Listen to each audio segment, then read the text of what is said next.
Me Skënder Minxhozin analizojmë zgjedhjet lokale në Kosovë. Zoti Minxhozi, mirëmbrëma, mirë se erdhët. Vetëvendosja tradicionalisht nuk ka pasur rezultate të themi të kënaqshme në zgjedhjet lokale. Në zgjedhjet e kaluara ka pasur 4 komuna, por vëmë re që në këto zgjedhje ka 7 të tilla. Si ta lexojmë të rezultat? Si një fitore të vetëvendosjes?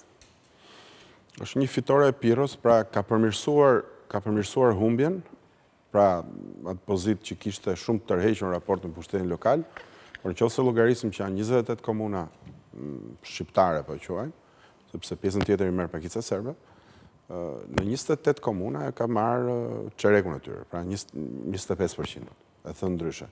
Natyrisht nga 4 komuna ka kaluar në 7, por nëse shohim asamblet pasaj ato që ne quajmë këshilla bashkiake, vetëvendosja parashikohet dalë forcë tretë, pas PDK-s dhe pas LDK-s. Çfarë tregon kjo?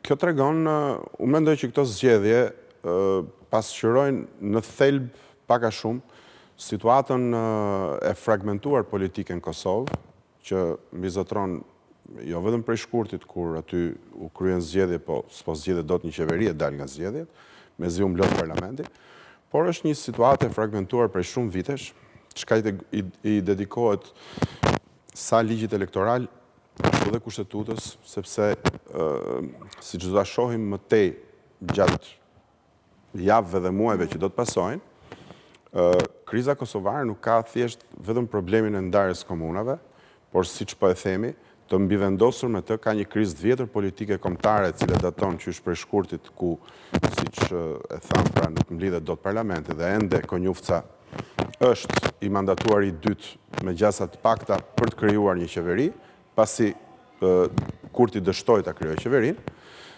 Jemi pra në kushtet e një vakumi të qeverisjes qendrore, i cili krijon amulli dhe probleme në të gjitha katet e politikës kosovare. Por rezultati këtë herë flet... Nëse mund ta mbaroj. Po, mundon. Por rezultati këtë herë flet jo për një fitues të qartë. Domethënë kemi 7 komuna për vetëvendosjen, 7 për LDK-n, 6 për PDK-n dhe 5 për AK-n. Nga një vëzhgim, ka një ndarje të qartë gjeografike të përkrahësve të forcave politike. Atje ku fiton VV-ja dhe atje ku fiton opozita. Çfarë do ta përmbyste këtë skenë? Që në një farë mënyrë fiton të opozita. Në lexim gjeografiku, në të bëjmë lexim pozit-opozit të kësaj situate. Pra, kemi një parti relativisht partinë më të madhe që është vetëvendosja nga njëra anë, kemi pastaj dhe një numër partish të cilat nëse do t'i mblidhnim numerikisht, në teori do të bëni një shumicë, pra në këto zgjedhjet pushtetit vendor, cilat natyrisht janë të ndryshme nga natyra në krahasim me zgjedhjet parlamentare, sepse kanë tjetër logjik. Nuk na tregojnë gjë. Janë persona më të lidhur me territorin, janë zgjedhje vetvete të lidhura më shumë me programe zhvillimore që kanë të bëjnë me realitetin konkret të komunave, sesa me një projekt të madh kombëtar, zhvillimi etj. Pra, zgjedhjet komunale nuk është se tregojnë shumë çka. Problemi është se këto zgjedhje komunale u zhvilluan, u mbajtën dhe po përmbyllen në kushtet e një krize të mbivendosur kombëtare ku Kosova nuk ka zgjidhur çështjen e pushtetit qendror. Ndërkohë, kjo e politizoi, siç ne e pam, betejat të tilla të rëndësishme, siç është fjala vjen Prishtina, ku mbrëm përparim Rama, unë dëgjova fjalimin e tij dhe ishim duke e komentuar këtu në studio.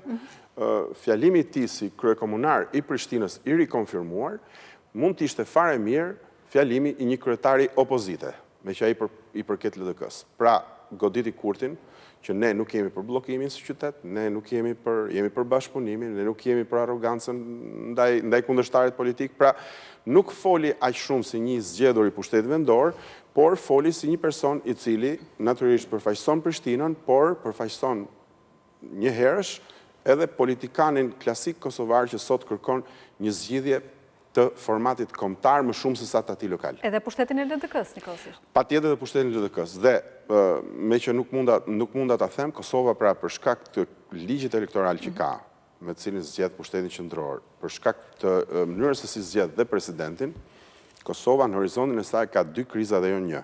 Ka krizën aktuale ku partia që doli e para në shkurt nuk pa arrin dot të krijojë qeverinë dhe me që do shkohet me sa duket në zgjedhjet parakoshme, sepse nuk po krijohet dot një qeveri, me njëherë pas zgjedhjeve të parakoshme do të dalë në horizont problemi i zgjedhjes presidentit të ri, ku sërish do të duhen 80 deputet të pranishëm në sallën e kuvendit për ta zgjidhur presidentin e ri. Pra, jemi sërish përballë një kolapsi të dytë me rastin e zgjedhjes presidentit. Pra situata është shumë delikate dhe është vështirësisht e parashikueshme se çfarë mund të ndodhë. E vërtetë është që vetëvendosja ka ardhur duke çeduar në pushtetin qendror, ju kujtoj që në shkurt ajo humbi 9 mandate në krahasim me 4 vite më parë, tani ka një ringritje të vogël në optikën e pushtetit lokal, por sërish, nëse ne llogarisim që ajo ka 7 komuna të fituara nga 4 që kishte dhe gjithsej janë 28 të tilla, ajo ka fituar çerekun, ndërkohë që 3/4 i kanë fituar forcat e tjera politike të cilat i përkasin të gjitha opozitës sotme. Por që nuk bëhen bashkë. Dhe që nuk bëhen bashkë, sepse ato janë po kaq të përçarë. Do të jetë kryeministër. Patjetër, dhe që edhe negociatat e Kurtit me Fatmir Liman që kujtoi se mund të jepnin diçka, edhe ato nuk dhanë gjë, sepse nuk u morën vesh për ndarjen e posteve. Vetëvendosja duket se me sa pam duket se u angazhua maksimalisht fitonte Mitrovicën e Jugut. Dhe në fakt e fitoi. Madje pati edhe cejaket të Kurtit atje që tingëllonin pak si ndërhyrje qeveritare. Përse donte ta fitonte patjetër Mitrovicën Albin Kurti? Sepse Kurti ka krijuar imazhin e njeriut që nuk çedon në territore dhe në interes kombëtar, kur vjen puna për të përballur me armikun që ndodhet në veri dhe që sipas tij janë serbët. Pra ka krijuar këtë strategjinë e përballjes së hapur me serbët si një kartë fitimtare në planin e brendshëm politik. Do të thotë, Kurti sot lufton kundër asaj që dikur e quhej shkëmbimi territorë dhe për këtë akuzon Thaçin edhe deri dhe Edi Ramën, është mbajtur fort në rastin e komunave, e votimeve që u kryen në veri dhe që ju e dini fare mirë historinë, u detyruat hyj Kfori pastaj me kryetar që rrinin nga 2-3 javë në godinën e komunës, sepse kishin fituar praktikisht pa palën tjetër. Vim tek ndërhyrja e Banjskës ku ndodhi ajo që ndodhi, pra Kurti është munduar të ndërtoj në atë pjesë të Kosovës, të ndërtoj një fabul dhe një rrëfim super patriotik, super nacionalist, në mënyrë që të fitoj duke prekur ndjenjat më lehtësisht të prekshme të një popullsie në kushte të tilla, që janë nacionalizmi, ai patriotizmi ekstrem etj. Pra një gjuhë e fortë që unë ju mbroj nga armiku që vjen nga veriu, ndërkohë që ata që ishin para meje dhe këta që kam këtu në Prishtinë, këta nuk e bëjnë këtë, sepse janë të pazotët, janë kështu, madje, ju e kujtoni në shkurt, natën që u mbajtën zgjedhjet, ai vuri dhe një epitet shumë të shëmtuar gjithë partive të tjera, e quajti Hajvan, ndërkohë që e dinte që nuk do të kishte numrat dhe që me këta të quajtur Hajvan, gjatë rrugës do të duhet negocionte për të arrit një formulë koalicioni. Kurti sot edhe një pyetje të fundit. Kurti sot ka deklaruar se forcat opozitare ose duhet të votojnë kënjufcën, ose duhet të bëjnë zgjedhje në dhjetor, pastaj Kosova do të shkojnë në zgjedhje në dhjetor dhe në prill. Zgjedhje njëra pas tjetrës për një kohë shumë të shkurtër, ato krizat që ti sapo përmende, çfarë duhet bëjë opozita? Është një